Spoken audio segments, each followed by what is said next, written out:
Hi everyone, welcome back to a new video of how to log in. Today in this video I'm going to show you how you can create your Binance account.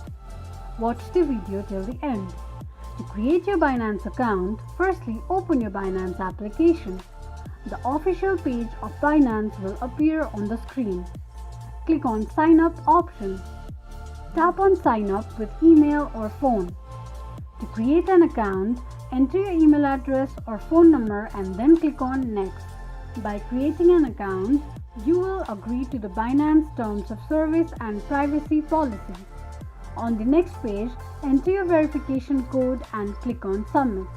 Set a password to your account and click on next. Click on an eye icon to check if you have entered the password correctly or not. This is how you can create a Binance account quickly and easily just in few steps. If you have any thoughts or queries, let us know in the comment section. Don't forget to subscribe to our channel. Also press the notification bell icon so that you will be notified whenever we post a new video. Thank you so much for watching.